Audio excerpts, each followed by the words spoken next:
totally checked if it can be seen well. For some reason, when you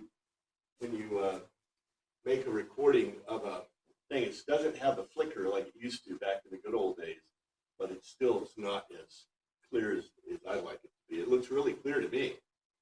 Anyway, so the woman in Samaria, the woman at the well, we saw, I think,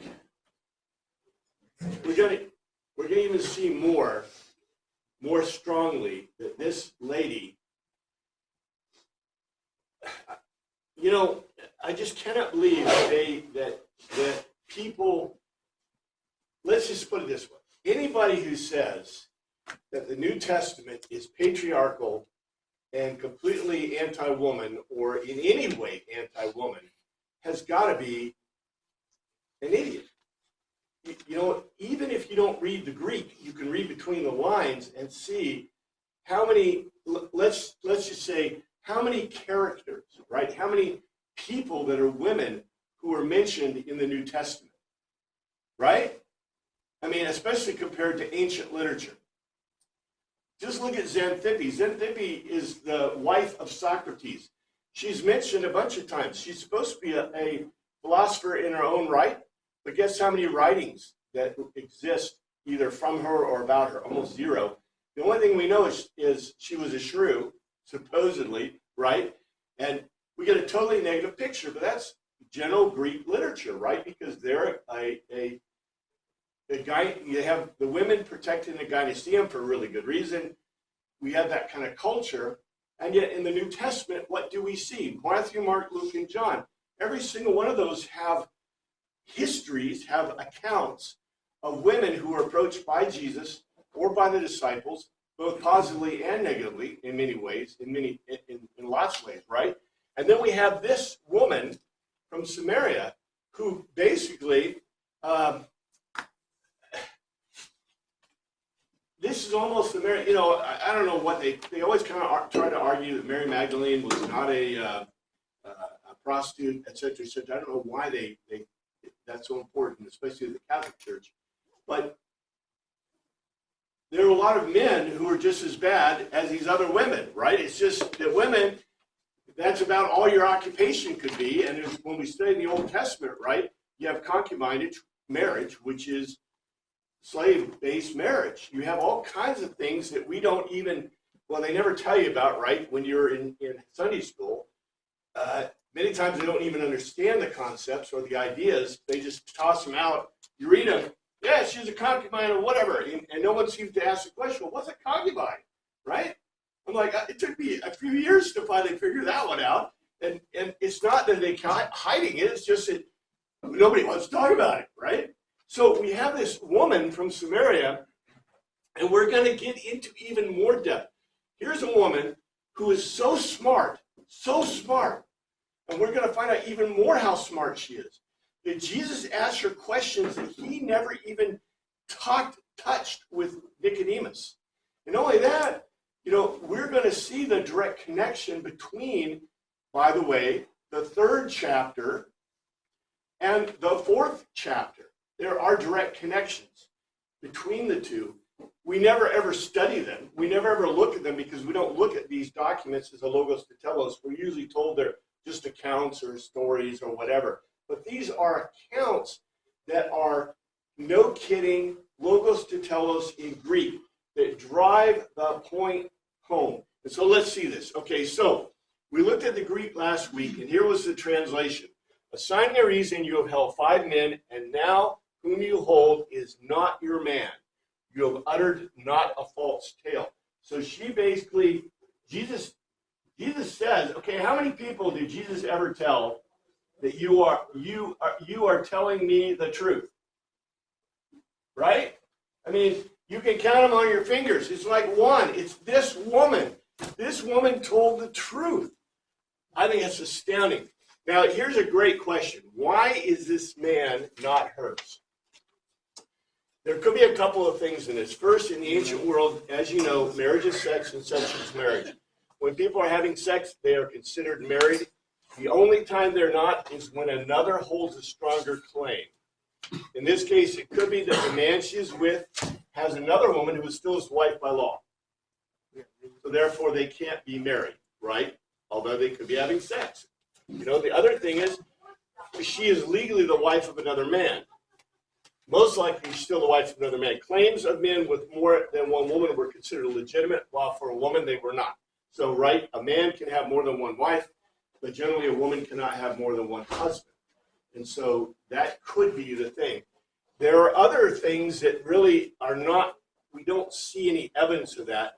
We don't see the evidence, for example, that it was concubinage. Like, you know, that she was in a concubinage relationship because, right, she had 5. So it could be that she was resold. But it doesn't give us, there's no indication of that at all in the text. And usually we see, I just started translating some of the part from the beginning of 8. And as you know, the beginning of 8 has the non-biblical account, which is Jesus with the woman caught in adultery. And when we get to that, you'll see the Greek that is being used is significantly different than the Greek that we see in the rest of John. And by the way, no one knows where that passage should be. Should it be in Matthew, Luke? It's placed, some Bibles in Matthew, some in Luke, some here, some there. It's an ad. It's obviously a Gnostic ad. But when you look at the Greek, in English, you know, we translate stuff. It's just English, right? But if you look at the Greek is way different. And so I would put to you that we always, you notice how we always get these kind of, what do you call them? Sherlock Holmes hints. I mean, I hate to say Sherlock Holmes hints because it makes you think you have to really deduce them, right? Or induce them or deduce them. But in reality, as we look at the Greek, don't we see all kinds of really cool hints as to what's going on in the text that we just don't get in English at all, or our translators have not provided for us, right? That's why I call this a cultural translation. You got to realize in the ancient world that marriage meant you had the responsibility of the person. So if she's not married, she's not responsible to that man, and that man is not responsible to her. We see that today because our tax laws and some of our marriage laws, sometimes seniors don't get married because they don't want to add a tax or costs, right? And also they don't want the contractual, you have contractual obligations, which I have no problem with, but a lot of people, you know, say, well, I don't want to marry this person because if I do, now I lose all kinds of stuff. Our welfare system is, you know, counseling women all the time. They don't want to marry the father of their children because they will get less benefits if they do. They're married. So our whole government welfare system does not support marriage. It supports you having children out of it. And you know what? Satan wants that, so that's why it is. So it's great, isn't it? It's a perfect thing. That was not by accident, I don't think. No, it wasn't. It's not. Matter of fact, FDR was one who started that, and FDR is chief of what do you call whatever they had at that time, that whatever we had. They've added all these departments that are legal in the Constitution, but back when FDR, his head of Health and Human Services, told him it was a woman, and she warned him over and over. I got documentation. She said, "Do not pay women when they're unmarried welfare benefits, because you will produce a marriageless society where men are not taking responsibility for their children that they produce." And she said, and she predicted this back in the 1940s. So we got it. We got it. We're living with it, right? So anyway, here's what it says the next 19. Sir, the woman said, I can see that you are a prophet. Okay.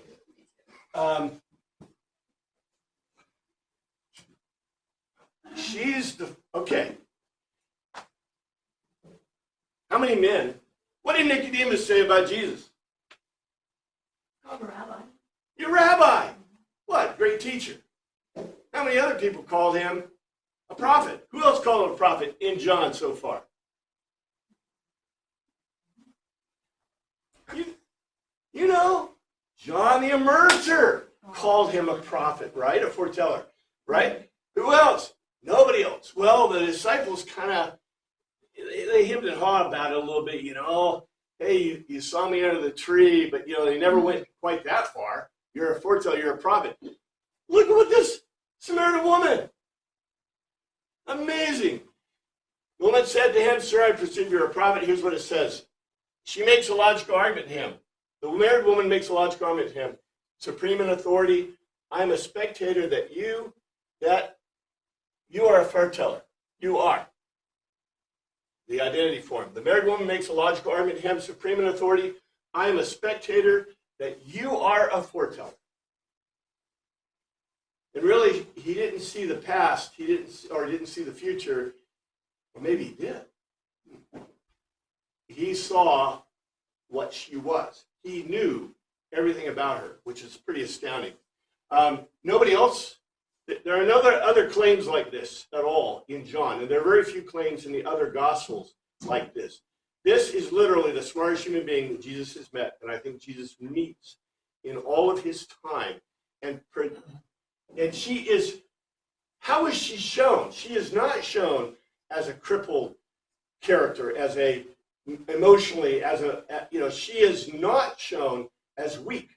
Or, matter of fact, she is not weak. Look at this lady. She's going at noon. At noon, she's going to heat of the day with her water, to get water.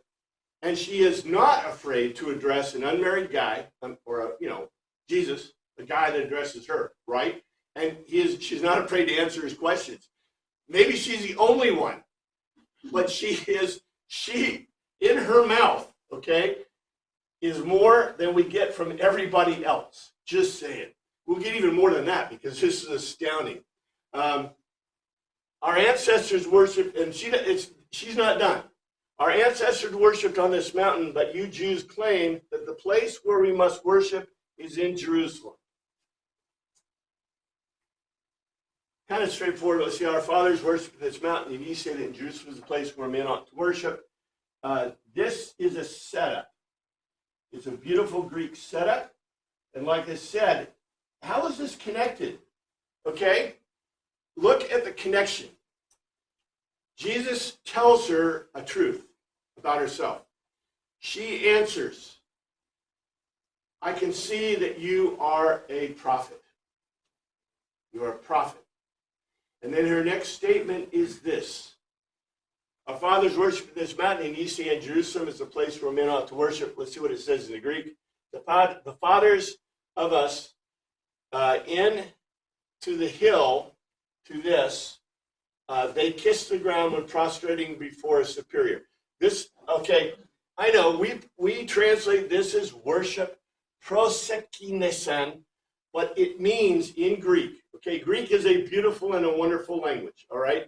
And by the way, the Hebrew that is similar to this is a very similar meaning word, okay? In the ancient world, in English, we have a word that means worship. And I can worship lots of ways.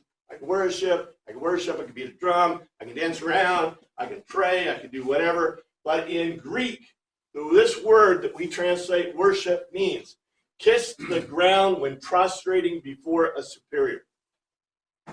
That's kind of obvious, right? I mean, what kind of worship that is. In any case, and makes a logical argument that or because in Jerusalem is the spot wherever you kiss the ground when prostrating before a superior. It is necessary. This word, dia, is a really interesting word. Dia means, literally in the Greek, it is necessary. And why, that should say something to you about their society or their culture, right? That I have a singular word, that if I say that word, it means that you've got to do it. Like, for example, when your kids have got to do something, right? In Greek, you'd say, di. Di.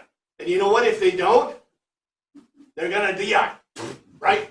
Because they've got, it's a word, a singular word that means it's required to do this, which is a really astounding thing because you don't find this in many other languages. It's not in French. It's not in German. It's not in Spanish. I don't think it's in any of the Latin languages at all. It's not in any Germanic language that I know of that has anything that's really similar to this. We always use a phrase, right? In any case, our fathers kissed the ground when prostrating before God in this hill. And yours make a logical argument that in Jerusalem is the spot where it's necessary to kiss the ground when prostrating before God. Could you imagine that these words would come from a woman of Samaria, the place where they said they're drunk and workers? She is actually not only arguing, okay, what are you going to talk to a prophet about? Oh, what's the stock market going to do next week, right? Hey, what's going to happen to me, right? What does she say? You're a prophet. Our fathers, what is she actually asking? What is she asking? What's the question she's asking him? Is it right to worship Yeah, here is it- or in Jerusalem? Right. Tell me the answer. Are we doing it right or should we be doing it in Jerusalem? Exactly. Exactly. This woman is so smart that the first thing that comes to her mind when she meets a no-kidding prophet is what? This is the question that burdens her mind. Now, okay, I'm going to throw out to you the bone that this is the question that burdened all the Samaritans, all the Jewish people, right? You got the true believers, those who are convinced. You got those who are wondering. And you know what? They're wondering. They're all wondering. She's wondering, is it okay to worship God in this hill? Or is it necessary to do it in Jerusalem? That's the question. Yes, sir. And the reason is isn't one of the 36 that if you're not in Jerusalem 3 times a year and so forth, Yeah. so I mean they're making it. If you don't come to Jerusalem, you're going to hell or wherever. She wants salvation. She wants to be saved. Precisely. And you know what? John, why do you think John, okay, I think this is a no-kidding historical account. This woman was prepared from the beginning of creation to be this brilliant, bright star in the universe that John could use to put in his gospel. She is a genius. She would probably be a professor at a university if she lived in the modern era. The thing is that she is the person who saw this, knew this, and she is speaking for what? Yeah. Not just Samaritans.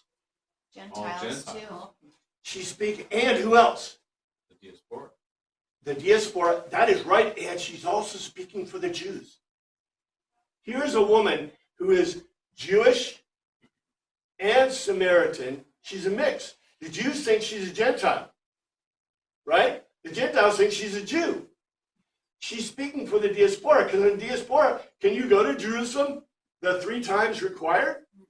Hard pressed, baby. You just, when you get home, hi, I'm home, honey. Oh, I got to start my journey again, right? Because you're going from Rome. How long did it take you to get there, right? I mean, we're talking about this is impossible. So John gives us if you want, he gives a character, he gives a person who represents Gentiles, Jews, Samaritans, the mix, everybody, and puts in her mouth the exact question that every single Jew is asking, every single Gentile is asking that knows anything about this. And the answer is astounding. Look at this. Look at what Jesus says. This is an astounding answer. Woman, Jesus replied, believe me, a time is coming when you will worship the Father neither on this mountain nor in Jerusalem. Boy, that is a heresy right there. But let's see. It says in the King James, Jesus said to her, woman, believe me, the hour cometh when you shall neither in this mountain nor yet in Jerusalem worship the Father. Oh boy, there is really some deep stuff in here. He makes a logical argument to her, to Jesus.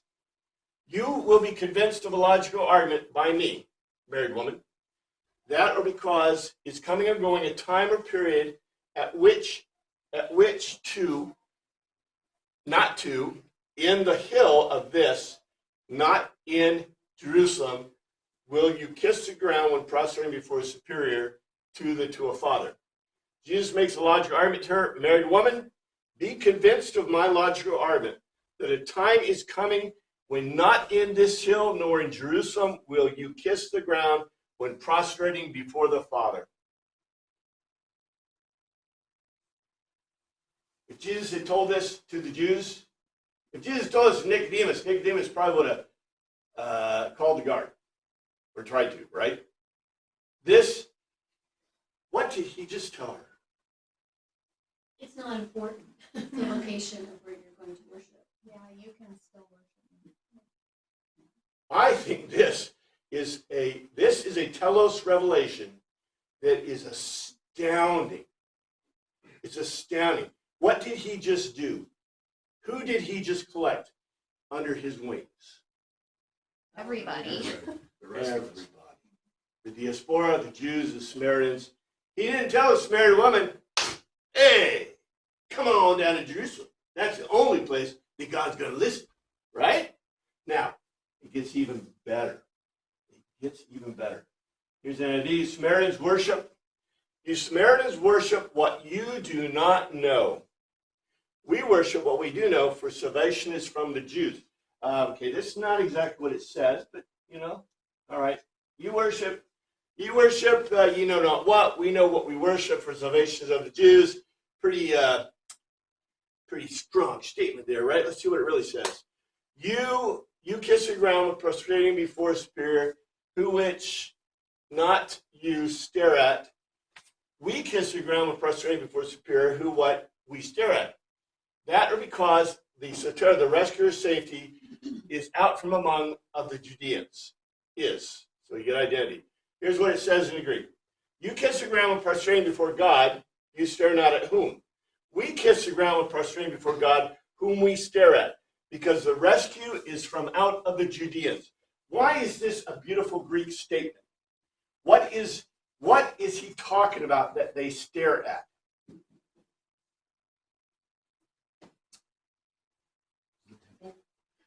Yeah, because they have a hill, a mountain, right? There may be some altars on it, but altars are not where God resides, right? Although, that's the popular culture idea. The gods are in the altars, right? But that's not where the gods are, right?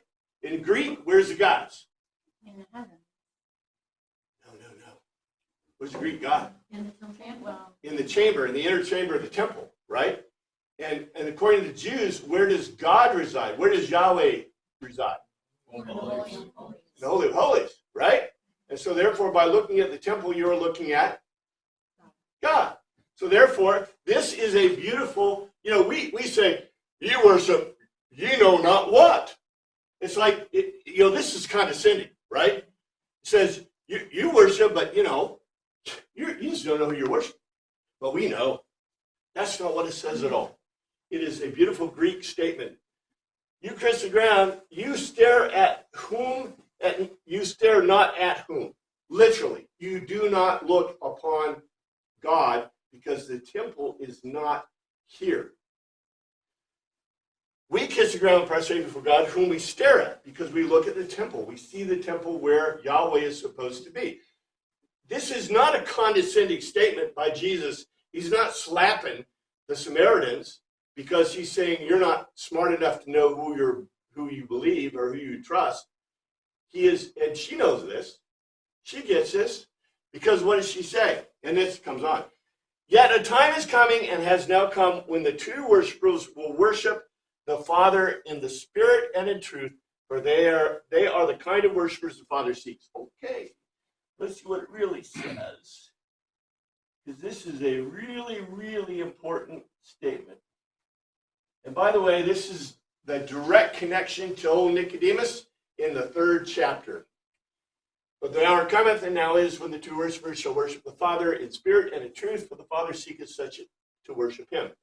Other thing, contrariwise, is coming or going, a time or period, an hour, and at present now is, at which two be not false, those who kiss the ground when prostrating before a superior will kiss the ground when prostrating before a superior to the Father in pneumate.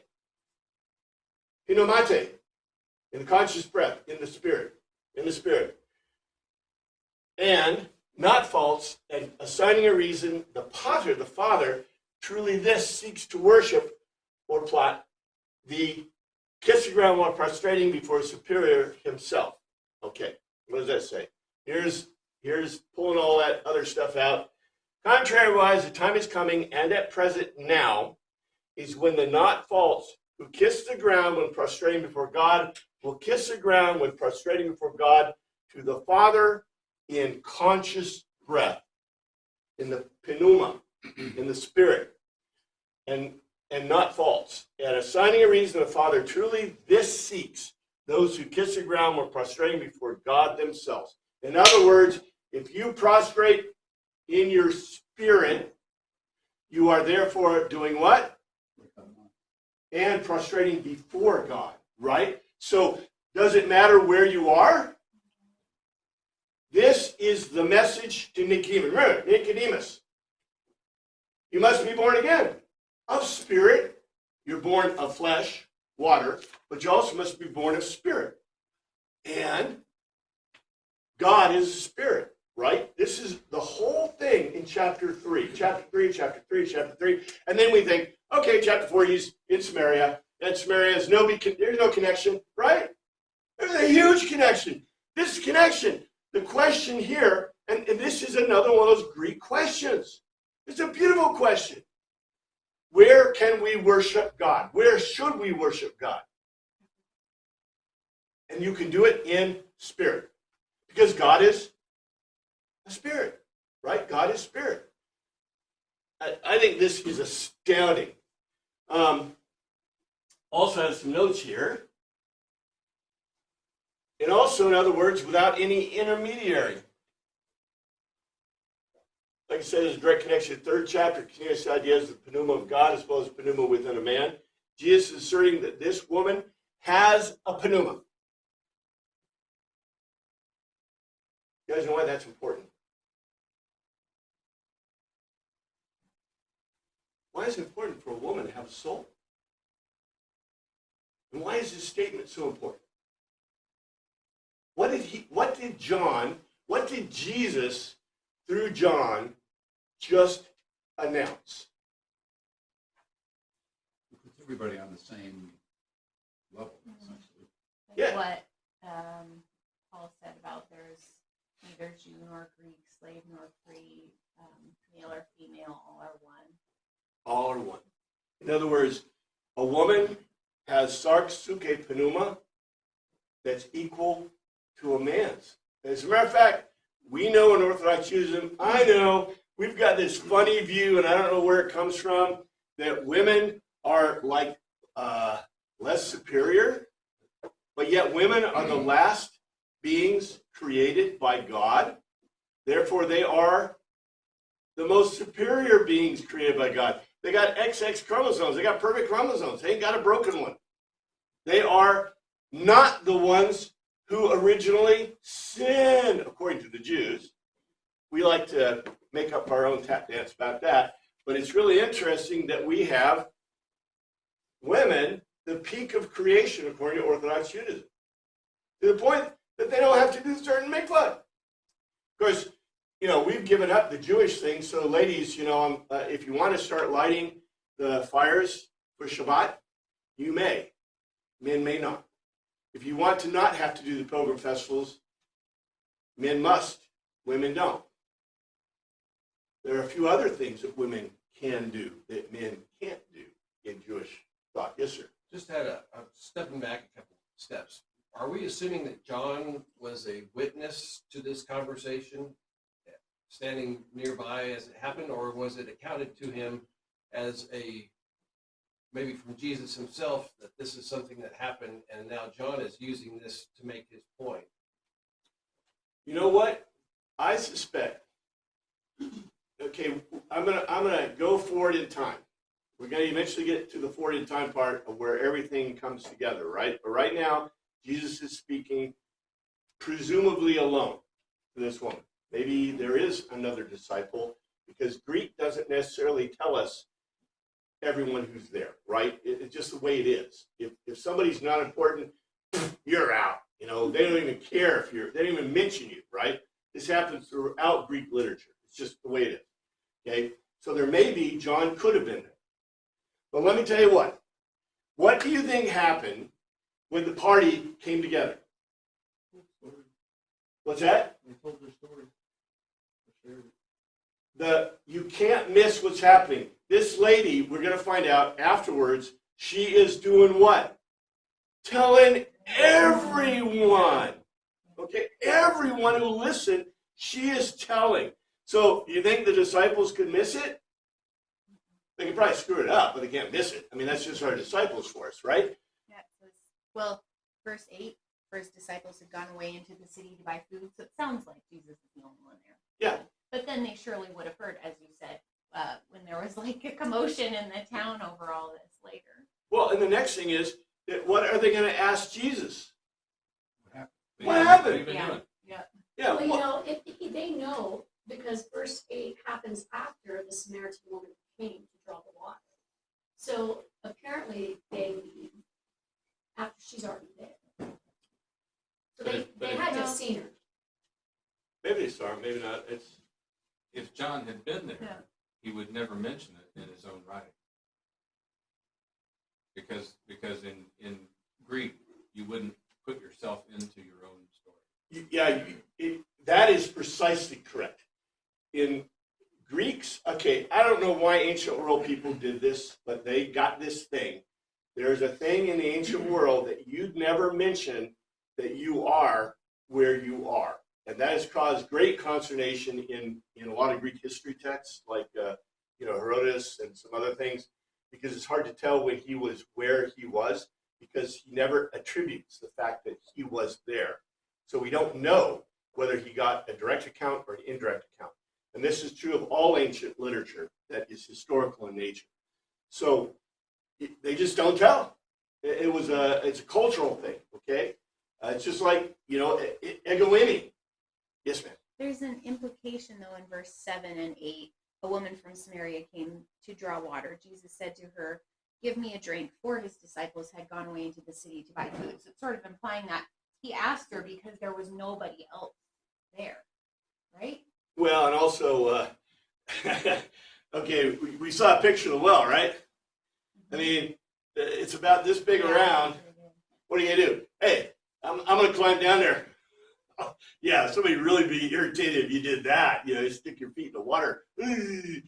But she had something to get water, right? So she was able to lower something into the water. And look, we are idiots when it comes to the realities of survival skills in the world, okay?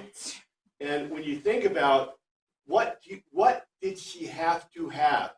She had to have a weighted type of device, a pot or a weighted device, so that she could draw water up. Usually they had bladders, a bladder type thing, or you have pots that were shaped, the amphoras. One of the things about an amphora is, what is it going to do when you put it on top of water? It's going to float initially, but then it's going to roll over and begin to fill. So remember the designs I showed you for the pots? There are lots of reasons for those pots to be that way. But if you just had a round pot, is it going to fill with water? Never. If it's not a weighted pot, is it ever going to fill with water? Never. You're not going to get water, and a Dixie cup ain't going to do it. So just saying, and we lose these skills. So nobody knows this unless they're actually living on a farm or trying to get water out of a real well, right? And then you'll figure it out really fast or you'll die. So I think these things are amazing. Anyway, so Jesus asserts that this woman has pneuma and that she can worship the pneuma of God. Did he say this to any man? Kind of implied it to Nicodemus. Yeah. kind of implied it to Nicodemus. But did Nicodemus take it? We're going to find out more about Nicodemus. I love Nicodemus. He's throughout the whole, and you know what? He's the same coward through the whole thing. You got to love Nicodemus, but Nicodemus is the classic, he's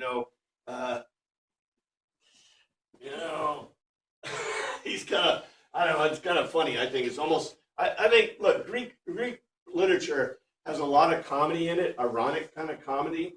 We don't get it because we translate it out, but, there is beautiful irony, beautiful satire, and all kinds of tricky things that are being said throughout the text. God is spirit, and his worshipers must worship in spirit and in truth. Okay, we read this all the time. God is a spirit, and they that worship him must worship him in spirit and truth. Okay, and you notice in the King James they've added the is. Here's what it says in Greek. Pneuma. Pneuma, the theos, and those kissing the ground with prostrate before the Spirit, he, in conscious breath and not false, necessary, die, that word, to kiss the ground with prostrate before the Spirit. The God is conscious breath, and I agree that is an implied indicator, what do you call it? Identity. It's an implied identity. The God is conscious breath. If we were really doing this right, we would say God is Ruach HaKodesh, right? Or Hagios Pneuma. But, no, we can't do that. That would be terrible, right? God is conscious breath. He is the Hagios Pneuma. And it is necessary to kiss the ground when prostrating before God in conscious breath, and not false for those kissing the ground when prostrating before him. This is a complex Greek statement. It's much more complex than we get here. The indicators of this,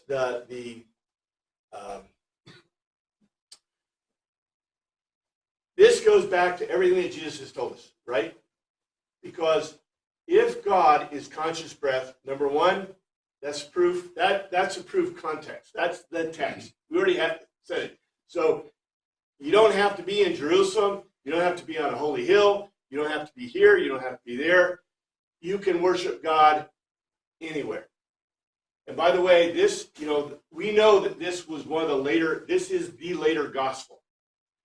This gospel was written to tell us things. It was written for those who were convinced at the time of Christ, for Teen Hodos, the members of Teen Hodos, because they wanted to know what else happened, right? What else happened? What else? And also they wanted to know other things, right? One of the big things they wanted to know was, where can we worship God? Because what did Teen Hodos start doing at the beginning? Where were they worshiping God in Teen Hodos? They were still sacrificing in the temple. They were still sacrificing at the temple. That is right on the money. So they had this idea, which we know that Jesus, well, in John especially, teaches against, right? You need to be in the temple to worship? No. You can worship anywhere. If you remember back to Hebrews, this was the question in Hebrews. Can we worship God where we are? Or is it necessary for us to be in the temple, to sacrifice? Because their question was because the temple was destroyed. Oh, Well, yeah. Hebrews, I almost can guarantee Hebrews was written after the destruction of the temple. It's so evident in there that it's obvious that was their question. And so therefore this later gospel, they want to know other stuff. And one of the most important questions that they have is it okay to worship God, what, in Rome, in Greece, in Alexandria, right? I mean, don't you want to know that? Well, no, we've answered the question, right? We know the answer because Jesus said it. God is conscious breath, and it's necessary to kiss the ground when prostrating before God to worship him in conscious breath and in truth. I put not false. I had to because that's what the Greek literally says, in not false. For those kissing the ground would prostrate before him. The other point of this that is really kind of critical, this goes directly, this is a proof text to Nicodemus. Nicodemus wanted to know,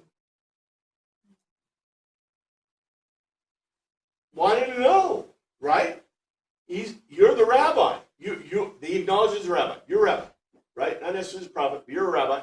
And he said, and Jesus told him, you must be born again. And he went on to say, you must be born of spirit. And then he went on to say that man is spirit and God is spirit.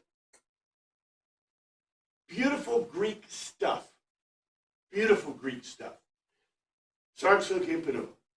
And then we get this about God is being a conscious breath, and what did the woman say? Look at this. The woman said, I know that Messiah, called Christ, is coming. When he comes, he will explain everything to us. This is a seminal, powerful question. I want you to see it in the Greek, because the Greek is beautiful.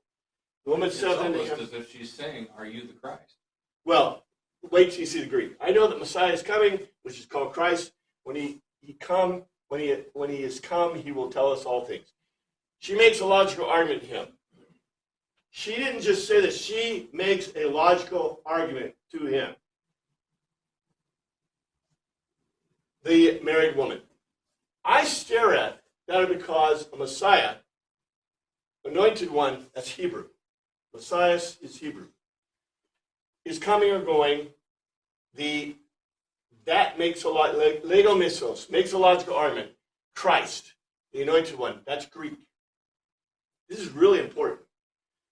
Whenever, inasmuch, he comes or goes, that one thing he will announce us, all or the whole. The married woman makes a logical argument to him. I look forward because a Messiah. I look forward. She doesn't say, I know. She says, I look forward because a Messiah, Messias in Hebrew, is coming, who makes a logical argument as Christ, as anointed one. Whenever he comes, he will announce to us about everything. What did she just do? She said something so phenomenal, this should blow your brains out. She just said, you are the Christ. She basically said, well, this is going to become very clear in a moment, but the thing that's most interesting about this statement is she said a Hebrew Messiah is coming. Is she Hebrew? Yeah, she's Hebrew. She's not. The Jews wouldn't let her into the temple, right? She can't look upon God in the temple.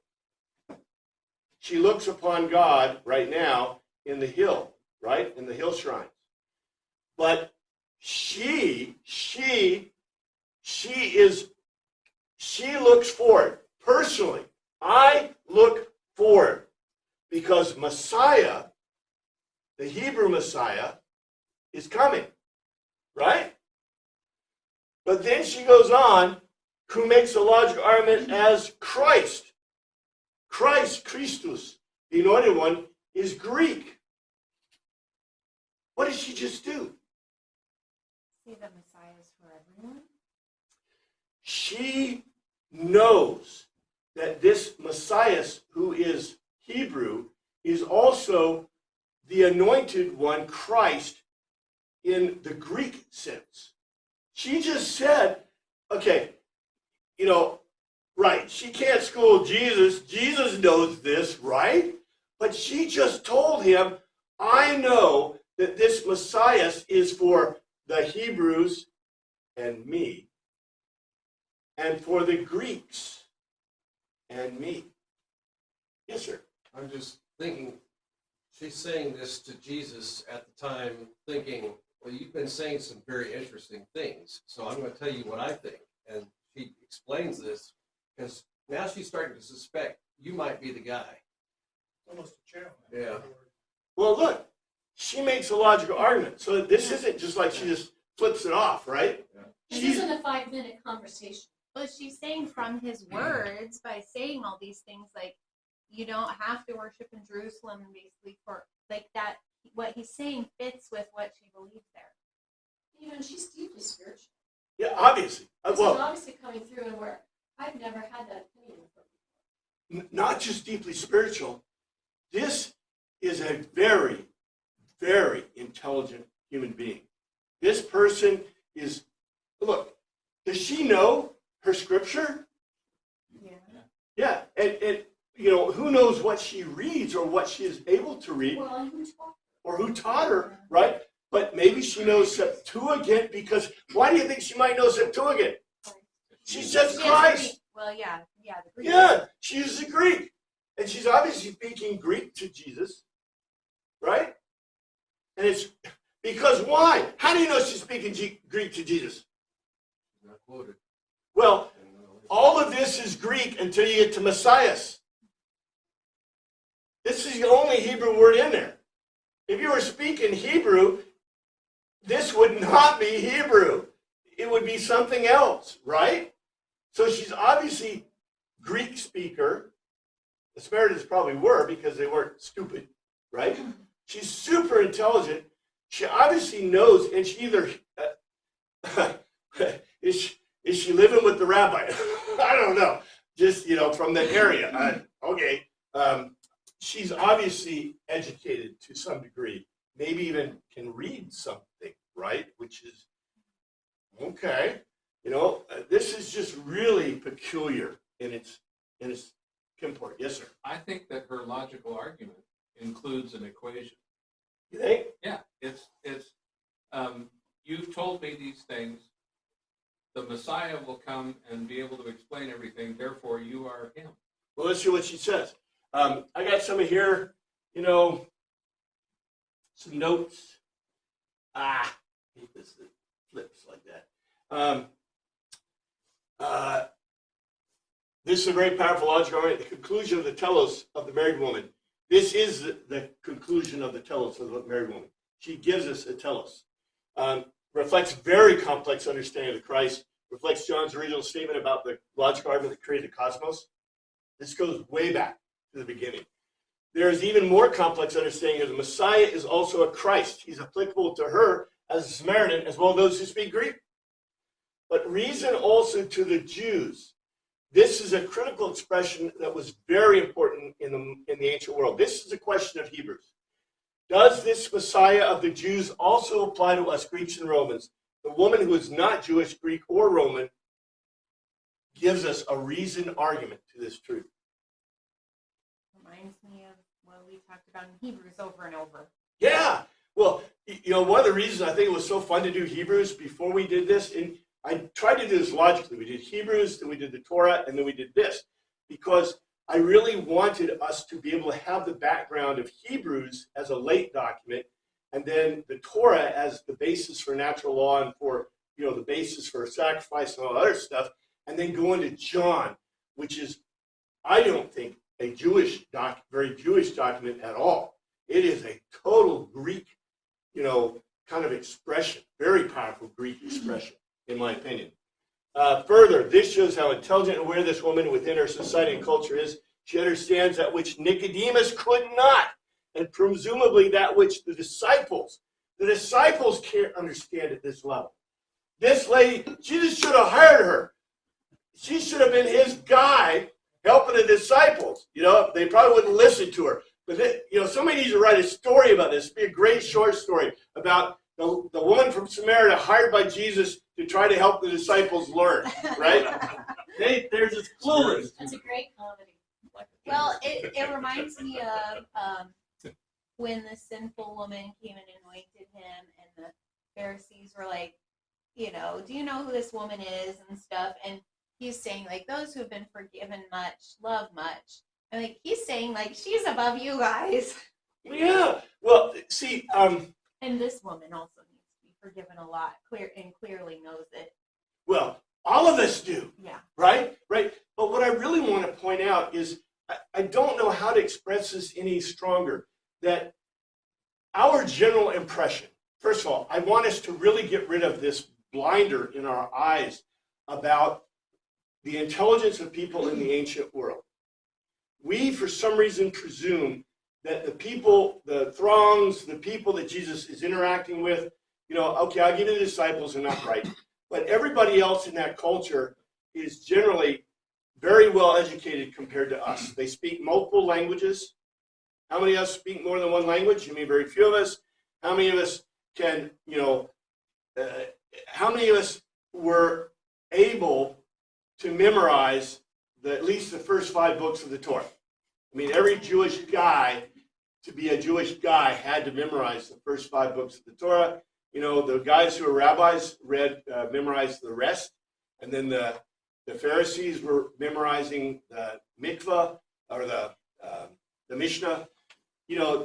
These people are highly educated, highly aware, starving to death. But okay, that's another problem, right? That we eventually solve.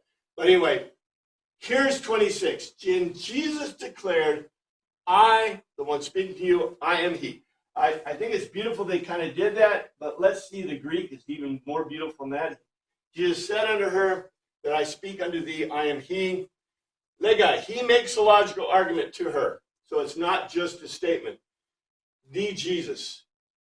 Ego eimi. Ego eimi. The uttering words to you. Jesus makes a logical argument to her. I am the one uttering words to you. In other words, I am the Messiah. I am the Messiah. Bingo. Bingo. And what is beautiful, okay, we lose it in the translation, literally lose it in the translation. Ego eimi. This is the first declarative statement of ego eimi that's not a not, that is a specific I am statement in John. And guess who he makes it to? A Samaritan woman who is an amazing person. I am the one uttering words to you. Jesus' statement is expression of I am, ego eimi, direct confirmation of the statement of the married woman. He is saying this. Your logical argument is current, and you are the target of her statement. And this is the first non-negative use of the term ego eimi. This is an absolute expression of the identity from Jesus, that he is the Messiah and the Christ, both meaning anointed. Do you see this? The fact that the Samaritan woman says to him, I look forward to the Messiah, who is also the Christ. And then that's like the straight man's line, that now Jesus goes, bum, ego eimi, hey baby, I'm that guy. Oh man, this is probably, Nicodemus, I love the Nicodemus chapter, but this is probably the strongest statement. We're going to it gets even more interesting as we wend our way through John. But this is the foundational arguments that are being placed in the mouths of a rabbi, right? Jerusalem's teacher, who acknowledges Jesus as a teacher. From God, he said. From God. And then we get the Samaritan woman. Who is this person? A drunken, a worker, a woman who's has had 5 husbands and is living with some guy, right? And yet she gives us the greatest expression of what John is trying to show us and to tell us.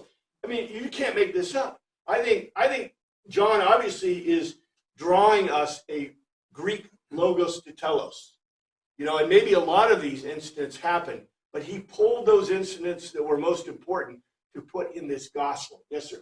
Well, I'm just thinking from John's perspective as a writer, he's thinking, how am I going to explain the situation? And first, he talks about Nicodemus. He's this guy should know everything. He's the top rabbi, member of the Sanhedrin. But you come away from that story saying, well, I don't think Nicodemus totally got it. And then he goes into this story. Here's this woman that should have no idea of what's going on at all. She's a Samaritan woman at a well, and she has this exchange with Jesus, but she's the one that knew what was going on. She got it.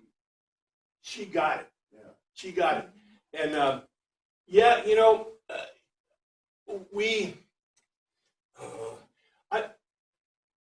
I want to make sure that our expectations and understanding are on a par with the ancient world. I believe that when the people read this, they may have been surprised that it came out of the mouth of a Samaritan woman, but I don't think they were surprised that it came out of the mouth of a Greek-speaking woman. I can see a lot of prejudice for a woman or a man who couldn't speak Greek.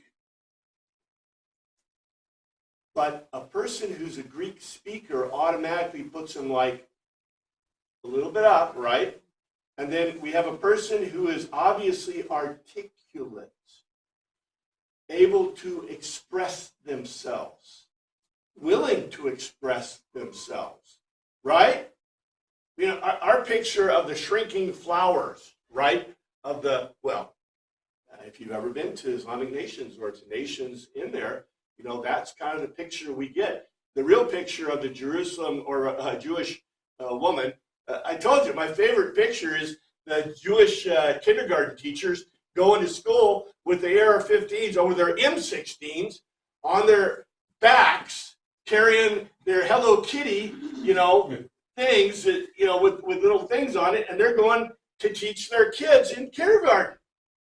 That is the Samaritan woman, right?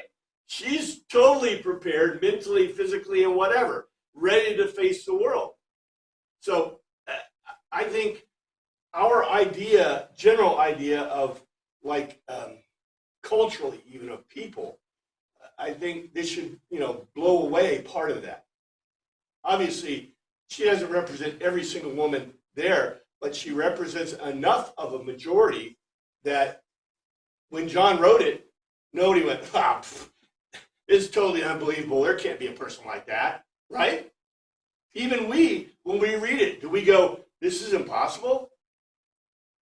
No, we just see this as kind of a normative thing. But it's astounding, in my opinion.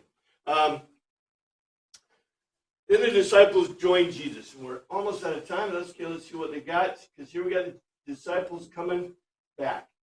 Here's what they say. Here's in the NIV. Just then, okay, blowing the moment. His disciples returned and were surprised to find him talking with a woman.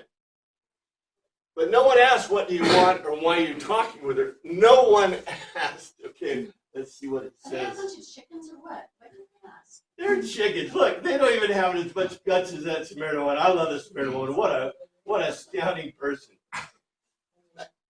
And upon this came his disciples, and he marveled that he talked with a woman. Yet no man said, what seekest thou, or why talkest thou with her?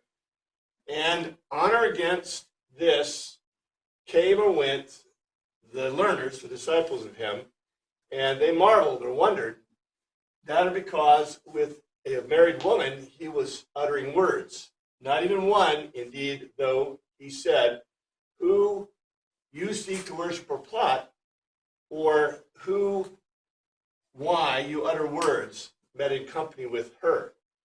And on this came the disciples, and they wondered because he was uttering words with a married woman. Not even one indeed said, what do you seek to worship? Or why do you utter words in company with her? Now this Greek word, and we're out of time, zatias, seek to worship or plot.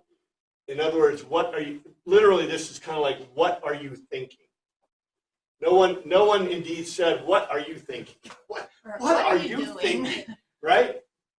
But the other one's pretty interesting. Why do you utter words in company with her? I think it's kind of beautiful. He's not talking to her. He's uttering words in company with her. You know what I'm saying? In conversation, not lecturing. Exactly. Precisely. Anyway, we're out of time. Thank you, Father, for your word. We pray you look out this weekend. We pray. Hey, just as far as calendar goes, the church wants to have a joint Bible study on consecration Sunday, so there won't be finals class unless we want to be rebels again. And then the Sunday after Thanksgiving,